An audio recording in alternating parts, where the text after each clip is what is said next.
अस्सलामु अलैकुम रहमतुल्लाहि वबरकातुहू। बिस्मिल्लाहिर्रहमानिर्रहीम। आज का हमारा चैप्टर है ताइफ में तबलीग। आइए शुरू करते हैं। ताइफ एक बड़ा हरा भरा इलाका था।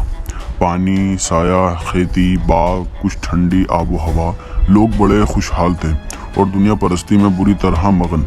इंसान एक बार धन दौलत में खुशहाल हो जाए तो फिर खुदा को भूला देना और अखलाकी पस्ती का शिकार हो जाना कुछ मुश्किल नहीं। यही हालात ताइफ के लोगों के थे। मक्का वालों में तो फिर भी मजहबी रुख और अखलाकी रखरखाव पाया जाता था, पर ताइफ वाले तो पूरी तरह उजड़ और बेडौं लोग थे। और फिर सूद का चलन अच्छे इंसानी एहसास भी ख़त्म कर देता है।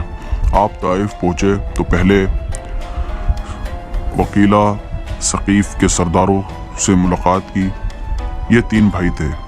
इनमें से एक के घर में कुरैश बनी हुजूम की एक औरत थी।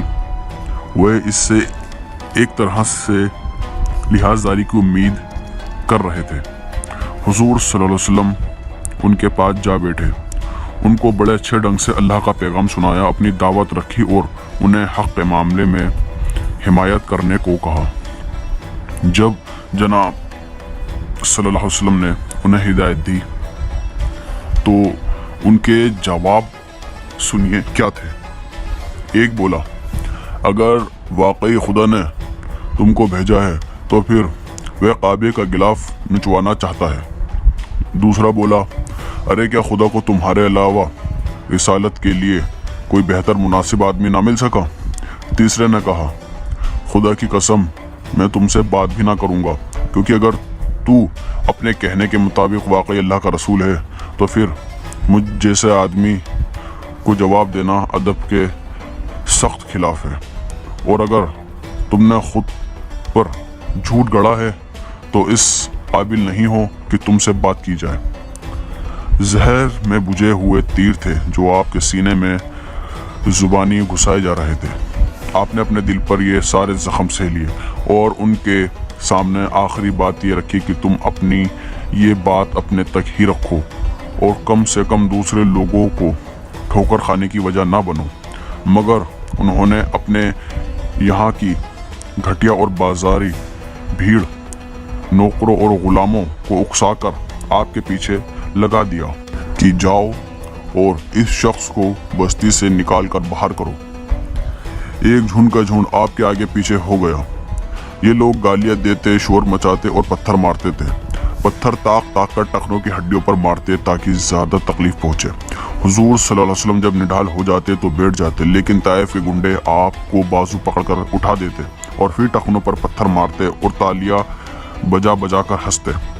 खून बराबर बह रहा था और जूतियों के अंदर और बाहर से निकलने लगा। इस बेमिसाल तमाशे को देखने के लिए बड़ी भीड़ इकट्ठा हो गई। गुंडों की टोली इस तरह आपको शहर से निकाल कर एक बाग के अहाते में ले आई जो रबिया के बेटों उतबा और शेबा का था। आपने बिल्कुल बेअदब होकर अंगूर की एक बेल से टेक लगा ली। यही वो मौका था जबकि तकलीफ में होने की वजह से आपकी एक दर्द भरी आवाज निकली। इतने में बाग के मालिक आ पहुंचा। उनके दिल में कुछ हमदर्दी पैदा हुई। उन्होंने अपने ईसाई गुलाम को पुकारा, फिर एक तश्तरी में अंगूरों का गुच्छा रख कर भिजवा दिया। इस सफर में जिब्राइल अलैहिस्सलाम आते हैं और कहते हैं कि पहाड़ों का फरिश्ता आपकी खिदमत में हाजिर है। अगर आप इशारा करें तो इन पहाड़ों को आपस में मिला दें।